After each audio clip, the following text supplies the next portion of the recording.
ये तस्वीर आपको याद होगी। एक ऊंचा पहाड़, उसके नीचे गहरी खाई। यही वो जगह थी जहां पिछले साल एक ऐसी वारदात हुई थी जिसने पूरे देश को हिला दिया था। अब जरा ये दूसरी तस्वीर देखिए। यहाँ भी ऊंची चढ़ाई है, नीचे गहरी खाई है, मगर फर्क सिर्फ इतना है कि पहली तस्वीर मेघालय के शिलोंग की थी, तो दूसरी महाराष्ट्र के पुणे के पास मौजूद लोहागढ़ किले की। लेकिन हैरानी की बात यह है कि इन दोनों जगहों पर जो कहानी हुई है वो लगभग एक जैसी ही है। पिछले साल 23 मई को सोनम रघुवंशी ने अपने पति राजा रघुवंशी को हनीमून के बहाने शिलोंग लेकर गई और खाई में धक्का दे दिया था। अब करीब 11 महीने के बाद पुणे में सिया गोयल ने भी कुछ ऐसा ही किया है।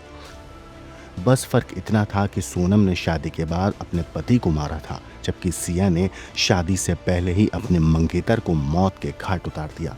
सिया गोयल की शादी पुणे के बड़े कारोबारी परिवार के बेटे केतन विशाल अग्रवाल से होनी थी। दोनों की सगाई हो चुकी थी और 26 नवंबर को जयपुर के एक महल में उनकी भव्य शादी तय थी। शादी की तैयारियां भी शुरू हो चुकी थीं। करोड़ों रुपए खर्च किए जा रहे थे। मेहमानों के लिए चार्टर्ड विमान तक बुक कर लिया गया था। लेकिन किसी को पता नहीं था कि इस चमक धमक के पीछे खतरनाक साजिश पल रही है। 18 जून की सुबह सिया और केतन पुणे से करीब 52 किलोमीटर दूर लोहागढ़ किले पहुंचे। दोनों ट्रैकिंग करते हुए किले की सबसे ऊंची जगह पर पहुंचे। कुछ देर के बाद अचानक खबर आई कि केतन का पैर फिसल गया और वो करीब 340 फीट गहरी खाई में गिर गया। सिया चीखने लगी। उसने गार्ड को बुलाया, पुलिस को सूचना दी गई और फिर शुरू हुआ रेस्क्यू ऑपरेशन। खाई बहुत गहरी थी। पहले दिन केतन का कोई पता नहीं चला। अगले दिन सर्च ऑपरेशन फिर शुरू हुआ और आखिरकार केतन की लाश बरामद कर ली गई। पहली नज़र में मामला हादसा लग रहा था। पुलिस ने भी एक्सीडेंटल डेथ का केस दर्ज कर लिया। जिस घर में कुछ महीनों के बाद शादी की शहनाइयां बजनी थीं, वहां मातम छा गया। 20 जून को केतन का अंतिम संस्कार कर दिया गया। सबको लग रहा था कि ये एक दुखद हादसा है, लेकिन केतन के पिता और उसकी बहन के मन में कहीं ना कहीं शक था। उनका कहना था कि केतन ट्रैकिंग का शौकीन था। वो अक्सर पहाड़ों और किलों पर जाता था और फिर अचानक ऐसे कैसे हो सकता है कि वो खाई में इस तरीके से गिर जाए। 22 जून को सिया शोक जताने के लिए केतन के घर पहुंची थी। वहीं पहली बार केतन की बहन ने उससे जब पूछा कि आखिर केतन खाई में गिरा कैसे, तो इस सवाल पर सिया घबरा गई। उसकी बेचैनी देखकर परिवार का शक और बढ़ गया। इसके बाद केतन के पिता पुलिस के पास पहुंचे और मामले की दोबारा जांच की मांग की। अब पुलिस ने सिया के मोबाइल फोन, सोशल मीडिया और कॉल रिकॉर्ड्स खंगालने शुरू किए। इसी दौरान पुलिस की नज़र एक नंबर पर पड़ी। पता चला कि जनवरी से जून के बीच सिया ने इस नंबर पर 2004 बार कॉल किया था और करीब 338 घंटे बात की थी। ये नंबर चेतन चौधरी के नाम पर था। जब पुलिस ने चेतन की जांच शुरू की तो एक और चौंकाने वाली बात सामने आई। 18 जून वाले दिन चेतन का मोबाइल सुबह से रात तक लगभग बंद था और उसकी लोकेशन उसकी ऑफिस की ही दिखाई दे रही थी। लेकिन जब ऑफिस में पूछताछ की गई तो पता चला कि चेतन अपना फ़ोन ऑफिस में छोड़ गया था और किसी और कर्मचारी का फ़ोन लेकर बाहर गया था। उस कर्मचारी के फ़ोन की लोकेशन ट्रेस की गई तो वो सीधे लोहागढ़ किले में मिली। उधर पुलिस सीसीटीवी फुटेज भी देख रही थी। फुटेज में एक शख्स दिखाई दिया जिसने हुडी पहन रखी थी और अपना चेहरा छिपा रखा था। वो लगातार सिया और केतन के पीछे चल रहा था। अब तस्वीर साफ होने वाली थी। पुलिस समझ चुकी थी कि हुडी पहनकर घूम रहा शख्स कोई और नहीं बल्कि चेतन चौधरी ही है।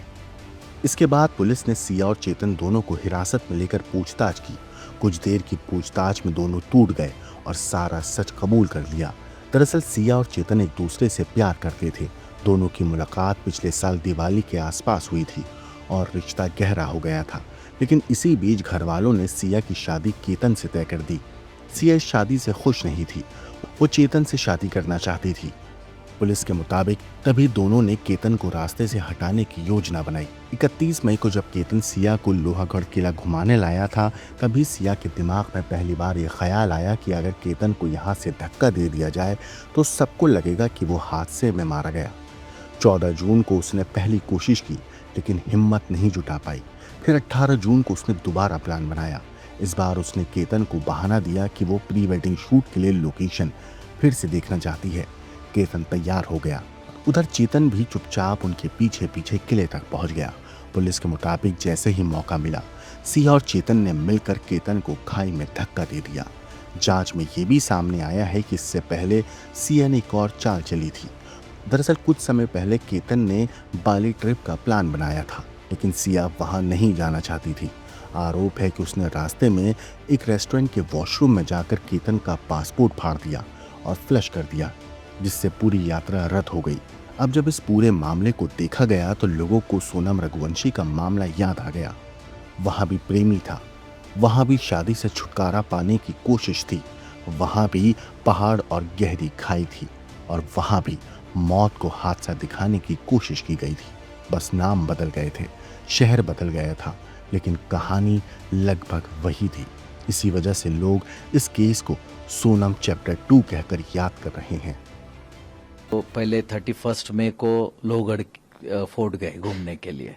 उसके बाद इमीडिएटली उसने बोला कि हमको 5 को भी जाना है, 5 जून को भी जाना है। तो 5 जून के लिए हमने इनकार कर दिया कि जब 31 को जाके आए तो रोज रोज वहाँ क्या काम है। लेकिन उसने बहुत जिद की कि नहीं मेरे को जाना है, मेरे को जाना है। लेकिन फिर किसी वजह से वो जा नहीं पाए। फिर वो लोग जा रहे थे 6 तारीख को शाम को बाली। जाते समय 4 लोग एक साथ जा रहे थे, सिर्फ केतन का ही पासपोर्ट चोरी हो गया, जिसकी वजह से वो जा नहीं पाए। एयरपोर्ट से वो रिटर्न आ गए। रिटर्न आने के बाद हमें ये समझ में नहीं आया कि एक ही बैग में जब सब चीजें रखी हुई थी, बाकी सब करेंसी, क्रेडिट कार्ड्स, बाकी के पासपोर्ट अवेलेबल हैं, और एक ही पासपोर्ट कैसे चोरी हो सकता है। बट उसको अब ऐसा लग रहा है कि उस वक्त उसको बहुत ज्यादा सीरियस नहीं लिया। ऐसा लगा जैसे कैब ड्राइवर ने निकाल लिया होगा, कहीं गिर गया होगा। उसके बाद फिर वापस से उसने जिद की कि उसको जाना है लोहगढ़ किला। तो हमारे को ये समझ में नहीं आ रहा है क्यों जाना है, क्यों जाना है। लेकिन बाली कैंसिल होने के बाद, पहले भी ये कैंसिल होने के बाद, फिर ये 14 को गए। अगर उसको शादी नहीं करनी थी तो सीधा उसने उसके माँ बाप को या हमको किसी चीज से इनकार कर देते, या जिस लड़के के साथ उसका जो भी अफेयर चल रहा है कहीं से भी एक फोटो हमको भेज देते तो भी हम कैंसिल कर देते। इन लोगों ने इतना बड़ा कदम उठाने का क्यों सोचा, और क्या इनकी मानसिकता है। इन लोगों की इतनी क्रूर मानसिकता है कि किसी का 26 साल का लड़का इनके थोड़े से अय्याशी के लिए मार दिया जाए। इनकी इतनी क्रूर विचारधारणा को कहीं तो भी समाज में ध्यान में लेना चाहिए। और ये विचारधारणा इनको इनके परिवार से, इनके संस्कारों से ही आई होगी। उसके सिवा एक 20 साल के लड़की में इतना किसी का मर्डर करने तक का सोच आना और करना कहां तक पॉसिबल है। तो ये इनके माता पिता, परिवार जहां से आई होंगी, उन्होंने किसने क्या सीख दी, अब ये मैं बता नहीं पाऊंगा। 14 को मुझे कल वहां पता चला कि उसने खुद ने उसको धक्का मारा, जिसकी वजह से केतन पीछे सरक गया, और पीछे एक पेड़ था, पेड़ का सहारा लेके वो बच गया।